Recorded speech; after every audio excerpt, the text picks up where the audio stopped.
The year is 1989. We have just seen a rough cut of the film known as Star Trek V: The Final Frontier. Oh, it's rough. Very, very good way to put it.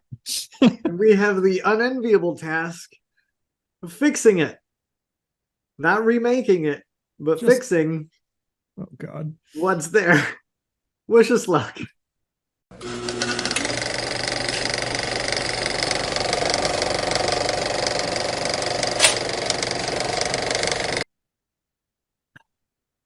Welcome, everybody, to the Mirror Movie Universe podcast. I am Nate, one half of this particular shindig, and across the aisle and across the country from me is my co-host, Dan. Say hello, Dan. Hello, Dan. And we're going to talk about Star Trek V: The Final Frontier. Oh, God. And in order to talk about what happens and how we'll fix it, we're going to have to go through the plot. So here's the rough summary. It's after the events of Voyage Home. All of the Star Trek crew, all of our familiar buddies, have been reinstated into Starfleet, and they're doing Starfleet things. There is a planet that is a sort of peace planet between the Romulans, the Klingons, and the Federation. That is kind of a dump. No one's really taking care of it. It's a desert, arid world, and nobody there is really having a great time. It's kind of reminiscent of the Mad Max films and the post-apocalyptic wasteland kind of stuff going on there. On this world appears a strange sort of Vulcan who appears that he can take people's fears and doubts away and their pain away. And he quickly gains a following. On this world, there is a trio of representatives from the governments I previously listed, the Klingons, the Romulans, and the Federation. And they are holed up in a little room in the back of a bar in some peace talks for some reason, because it's in the back of a cantina kind of thing.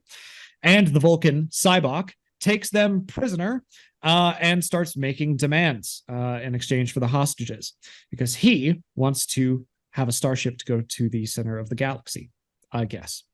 Kirk and the rest of the crew are on shore leave on Earth, having a lovely time. Kirk is free soloing El Capitan in Yellowstone National Park, which I think was only recently done by a man half his age in real life.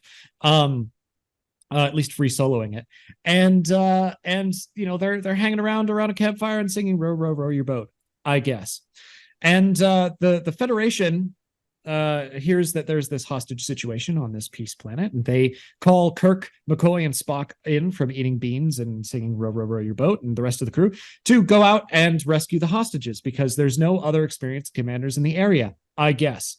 And so they go to the planet and stage a rescue, or attempt to stage a rescue, which features some horseback riding across the desert, Chekhov bluffing as the so-called captain of the ship, and Uhura doing a fan dance with the moonlight in the background, I guess. And then there's a oh god. And then I love this. You're only like 15 minutes in at this point. Like, there's so much more ground to cover. So they get to the hostages, and immediately Sybok gains the upper hand, because this is a very poorly conceived plan. And they all get back in a shuttlecraft and start heading back to the Enterprise. Meanwhile, there's a Klingon that I don't even know the name of. Captain Claw, I think. Okay, cool, I guess. And he wants to kill Kirk, because Kirk is the greatest warrior, and he is trying to run after the Enterprise. And they do a last minute jump into the shuttle bay in the Enterprise, and Sybok gets out, and Spock has the chance to shoot him, and Kirk yells, "Shoot him!" And it's really dramatic. And Spock doesn't shoot him, and they're all put in prison. Sybok quickly overpowers the crew by taking all of their pain away, and they're like, "Captain, it's a wonderful thing. You should have your pain taken away so we can go find God at the center of the galaxy, I guess." And they are put in the brig. Scotty breaks them out because he was doing his engineer stuff in the engine room, and immediately after breaking them out, hits his head against a beam and collapses unconscious, I guess. And every poor stereotype of a Scotsman ever. He's just like a drunkard throughout the entire film. Yes, can confirm engineers are drunkards. We're just we're a little bit more dignified about it. But so Scotty does that. Kirk, Spock, and McCoy lead everyone on a merry chase, but are soon captured. Sybok takes McCoy's pain away by having him relive the death of his father. Spock's pain isn't taken away because Sybok doesn't understand it. Turns out they're brothers. I didn't leave that out of the summary. You learned that at this point in the film. And he tries to tempt Spock with some, taking away of his pain of being an outcast Vulcan, but Spock realizes he's not that kid anymore. And then Kirk is like, no, you're not going to do that to me. And Sybok is like, okay. Which somehow no one else on the ship did. And they go through the barrier at the center of the galaxy, which doesn't really put up much of a fight. There's not much conflict Surprising going that on other there. ships don't do that all the time. Yeah. And they soon find a planet where there's a big face. There's a big blue face, and it's God. Oh my God. And everyone is like in awe of it, except Kirk still has his doubts. And the God face is like, oh, your starship. Could it carry me across the barrier? And Kirk is like, excuse me, what does God need with a starship? And apparently that single question stops the eldritch beings, who's not actually God, but some kind of alien force, stops his whole plan cold. Everything goes to crap, and the planet starts disintegrating. Everyone gets beamed out except for Sybok, who sees himself in the God being's face or something and gets disintegrated. And then Kirk is like the last one to get beamed up. And then the Klingons save him because one of the original representatives is able to convince them to do so. And they ride off into the sunset, I guess. Oh God, I have some problems with this film. Dan, what do you like about Star Trek V, The Final Frontier? Yeah. So if you couldn't guess from Nate's summary, there's a lot of problems with it. But just to keep it positive, there are some good things. Like, it's not all bad. There are some good things, right? First of all, I think the guy who plays Sybok, his name is Laurence Luckinbill, does a really good job. He's charming, he's charismatic. I have no qualms with his performance at all. He does a great job of being this almost like a cult leader, the way that he enraptures people and gets them to believe in him. I believe that about him. Like, I believe that he's this kind of enigmatic cult leader guy. I find the camping scenes quite charming at the beginning and end, the way that they bookend the film. I forgot that's how the movie ends. It ends with them singing row, row. Weirdly in the same costumes that they were in the beginning of the film. Yeah, it's just because they shot it the same day. Yeah. So they fly back to Earth apparently and then wear the same things. Which I just want to say, this is not my idea. I don't know who said it or where it came up with, but credit to whoever it was. This film gets so much better if you view it as part of Kirk's time in the Nexus from Star Trek Generations. Oh, interesting. Okay. He is camping with his best friends. He goes off on an adventure, finds God in the center of the universe, destroys some hapless Klingons, comes back, and then the jump cut to the end where he's camping makes so much more sense. That's just the Nexus. He's that's back to brilliant. Camp. Also, this movie was either written or directed by William Shatner, so that directed. So that also works out. It's just Kirk's dream, I guess. This is his ultimate, like, Kirk's ultimate fantasy. Like, it explains why he's not tempted by Sybok. It explains everything. I will say this though. I think that the themes in this movie are actually quite interesting. To have a Vulcan who's embraced their emotions, the absolute opposite of Spock, this half Vulcan, half human who's trying to be completely devoid of emotion and just fall into logic. Like, that's really cool to see the antithesis of that. I don't think it has to be his brother. I think that's really dumb. I don't think, I mean, I just hope that, like, some future Star Trek show doesn't also make some character related to Spock for some reason. That would be really stupid. Okay, so, I didn't watch Discovery, so I can't. I mean, I know what you're referencing. I didn't watch Discovery though. Strange New Worlds season 1 like mentioned Sybok once though. Yeah. When I was watching, I was like, I know who that is. Yeah, I know who that is. But But yeah. I Okay. think I think the other thing that's really interesting, this theme I think the other thing that's really interesting, this theme of finding God. So Roddenberry Mhm. was very dismissive of religion, basically said that humanity would evolve past the point of needing God. Mhm. I think it's interesting to put this in a Star Trek film, not Mhm. where there's some alien pretending to be God, that's been seen 100 times before, but that people are yearning for it Yeah. in the future. That's very against kind of what Roddenberry had thought. And I think it's a really cool theme to explore.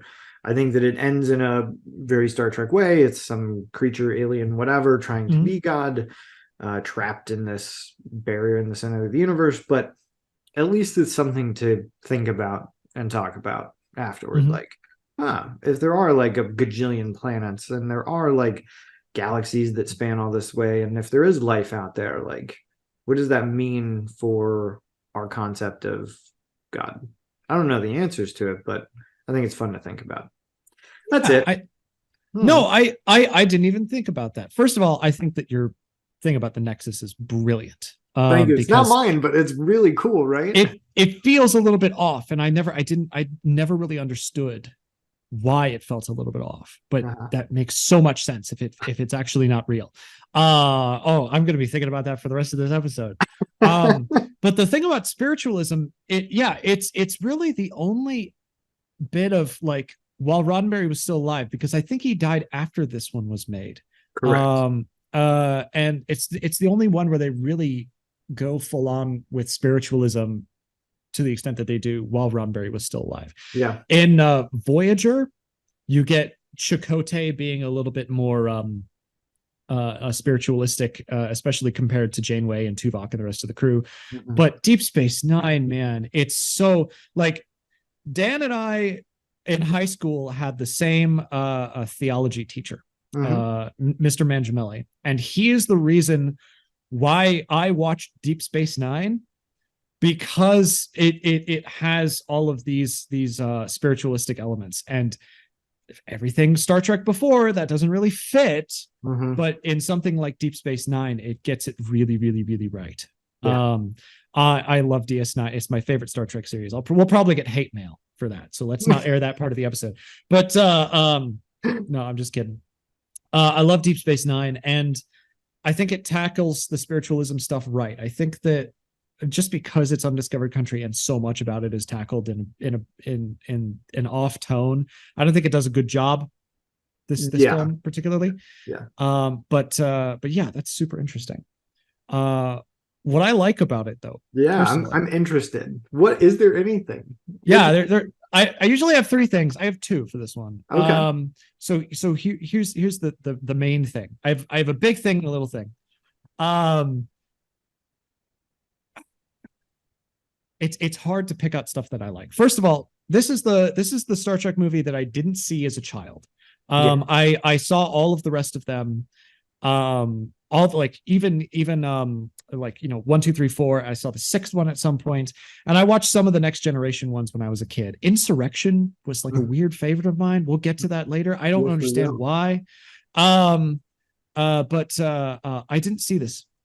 And when I was in college, I had a really, really bad summer. I was living, away from home on an internship that was not a really great time. And this was on TV. I was like, oh, thank God, there's a Star Trek movie. I can watch it. This will cheer me up. I've never seen this one.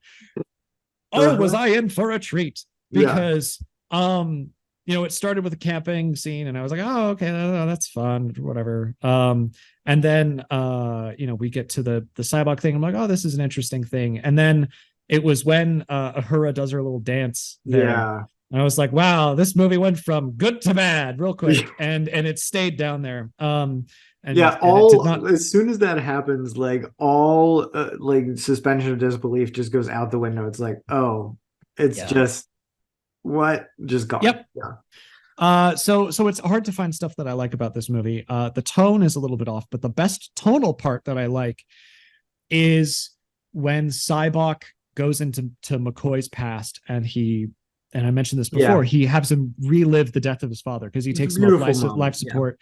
And I mean, gosh, like, if you're going to contrast the lightness of this crew who likes each other and is hanging out with some darker elements. That's a great thing to do. The problem is that this contrasts not with them liking each other and the fun. It contrasts with a kind of a silly tone, which puts it feels a little weird. But that scene is great. And I wish that they explore it with Kirk and Spock a little bit more, or even other people, if we got to see what their pain was, because McCoy went from an underdeveloped character. I mean, he's still well developed, but for who he is, and like he's one of the big three, he's pretty underdeveloped. He went from that to someone who I was like, oh, I get this guy. This is why he's a doctor. This is why he is sort of gruff and tumble about everything. He's been in a bad spot. I really liked that, and I it's the darkest part of the movie, but I loved it. I thought it was great characterization, and I thought it was great storytelling. And the other thing that I like about this movie is a single line, and I think that it is my favorite Spock line. That's not one of the big ones, like Jim, your name is Jim. We talked about our Search for Spock episode, or the needs of the many. I've always been your friend. Live long and prosper. Outside of the classics, my favorite Spock line is when the Klingon general guy is like, "Oh, I'm just an old man. They won't listen to me." When he's trying to convince the guy to call off the Klingons and save Kirk, and Spock looks at him and says, "Damn you, sir. You will try." I love that. It's great. It's so straightforward, and is it's kind of an evolution of him using these colorful metaphors in Voyage Home, because it comes out in a very serious moment. It's also very well acted by Nimoy. He just looks at the guy, and the camera's kind of over the guy's shoulder, and he looks at the guy almost into the camera and goes, "Damn you, sir, you will try." And I just love it. It's great. It's a great Spock moment. But those two little nuggets are the only things that I really enjoy about this movie. Yeah. I mean, there are moments, right? Like at least we can give it that. There are moments, there's some stuff to enjoy about it. I would love it if somebody would do like a fan edit of Generations and slot this movie right into the middle. So that, because it's also weird that Kirk is in the Nexus for like 2 seconds. He's like, "Oh, I was chopping wood and you just showed up." Like, yeah, dude, you've been there, you know? I think that's done, and we'll talk about it when we do a Generations episode. I think that's done to show that the Nexus can do whatever with time that it wants, and it's kind of a cop out that they can like go back in time at the end. Generations has its own problems, but we'll talk about that later. We'll get there. But yeah, we're talking about Undiscovered Country, and how we would fix it. Yes, Dan. Final Frontier.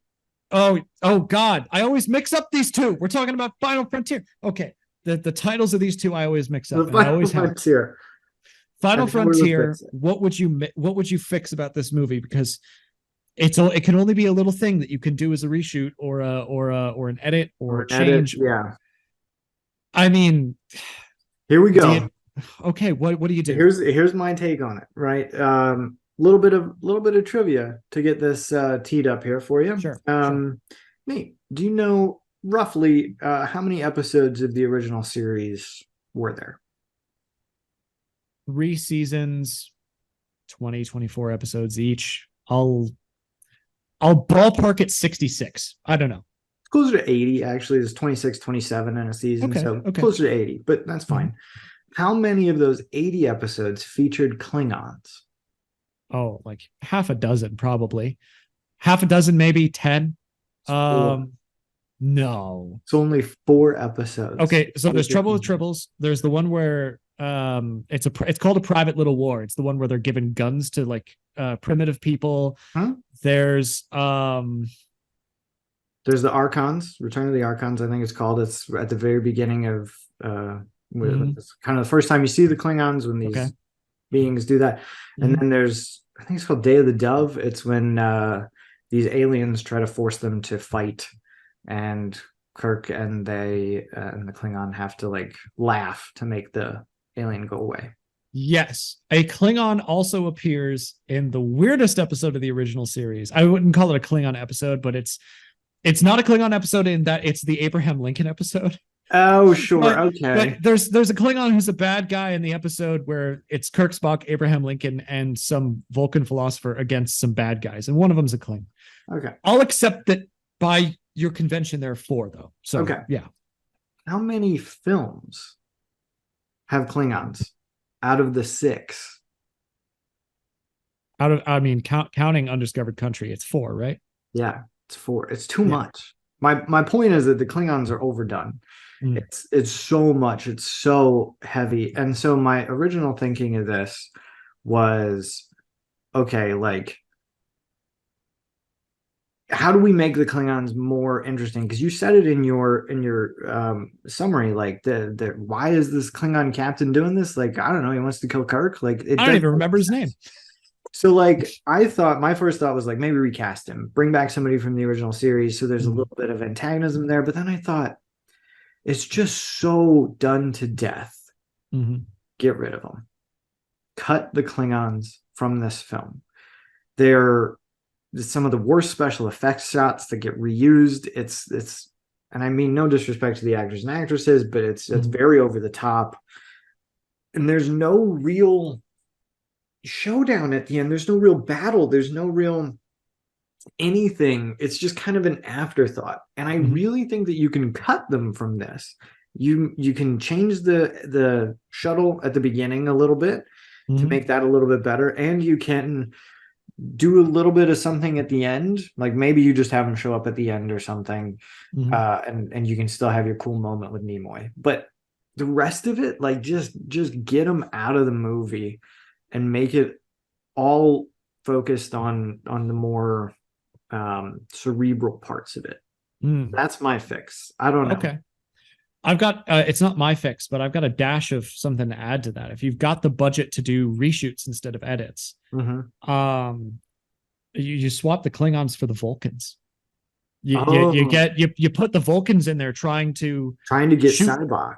Yeah, and because they're perfectly logical, they're okay with shooting down a shuttlecraft with 5-6 other people on it. They're okay with attacking the Enterprise.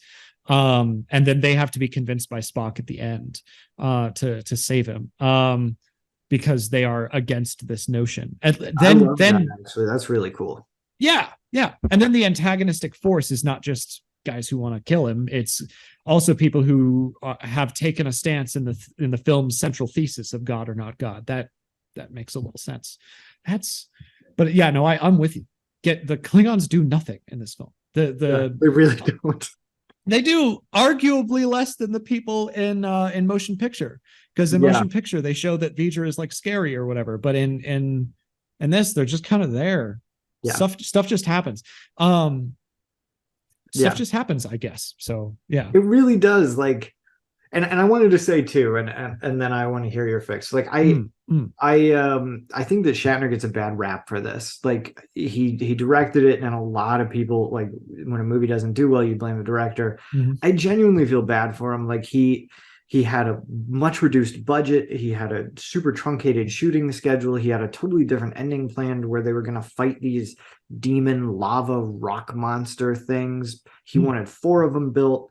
The props department built 1, which was just a rubber suit that they like blew cigarette smoke into, and then it broke the day of shooting. So that's why it's just like a blue floating face and lightning shooting. I feel genuinely bad for him.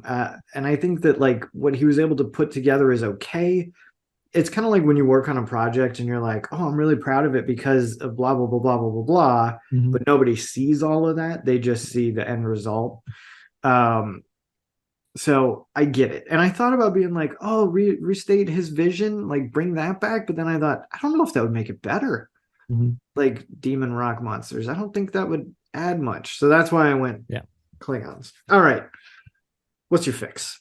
Well, the most interesting thing about this film is the central thesis of, is it God or not? And then you have this, on top of this layer of Sybok taking people's fear and pain away from them. And Kirk just kind of rejects it off of hand. He's like, no, I don't want to do that.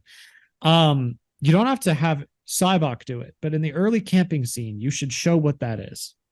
You should have like a dream or something where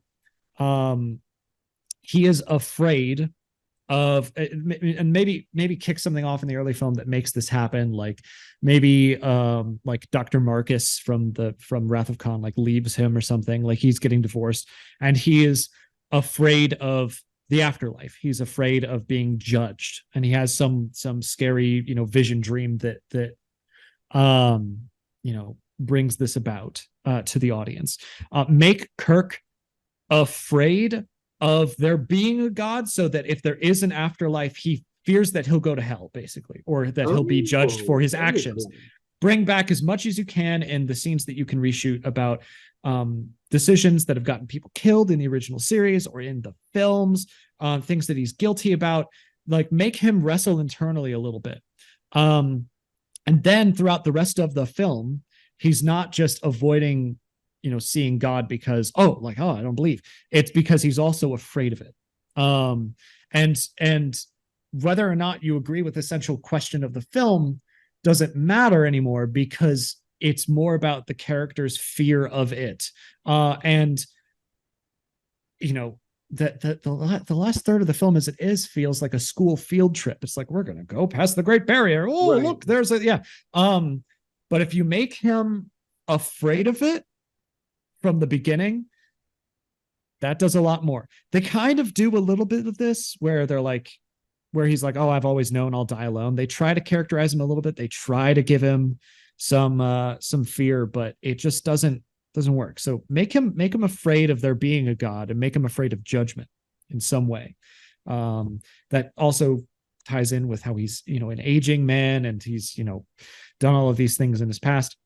Kind of makes sense. And if you do that, the central conflict of the film it doesn't matter that there's not really a good external conflict, because there's a really good internal conflict, I think. So should have seen at the beginning where he's having a bad dream. And I think that if you establish his fear, Sybok doesn't have to find it out later, but establish it early and show the audience, because then it makes it a little bit more interesting later on. But yeah. I will I'll take that and I'll up the ante a little bit. I will say so lean into David's death. He's haunted by the death of his son. He wasn't able to save him. It's different than losing a crew member, right? The crew members, they sign up for it. They know that they're going to die. Security, the red shirts, like, that's okay, right? Those stupid red shirts. Yeah. But you lean into that, like he lived his greatest fear. He's experienced it. His greatest fear was losing his son. And so when Sybok is offering, like, I can take that away, it's like, how? How can you take that away? You can't bring him back. You can't change the past. I have to live with it. I live with that fear. I live with that guilt. I live with that hurt. And I think if you lean into that, it ties into the other films. Weirdly, this one kind of ignores everything that happened before it. Yeah. So I think that bringing that back is kind of cool. Yeah, it does. You've also poked a little bit at my pitch that we're going to record later on for post original series Star Trek. But yeah, great. This was, I mean, not as much of a train wreck as I thought it was going to be. Because Final Frontier is, it can use some work, but I think our fixes work pretty well. I don't know about you. When we do these, I think that it's way easier to do great films, to come up with a fix for them, because I'm like, oh, there's that one thing I would tweak. But with something like this, I'm just like, I mean, I can do like a dozen things. Like, it's tough. So let us know. Like, what would you do? What do you, first of all, what do you think of our pitch or fixes? Like, should we get rid of the Klingons? Do you love them? Should we keep them? Do you think that it makes sense to have Kirk fearful and haunted and questioning the existence of God in this? I think that's actually super cool. And what else would you do if you could go back in time and fix this? We want to know. I'd cancel it outright. No, I'm just kidding. Oh boy. Yeah. But yeah, this was a really fun episode, despite the film not being particularly great. And I'm looking forward to doing the next one. I hope you are too, audience. All right, Dan's going to tell you to like and subscribe and all of that bull crap.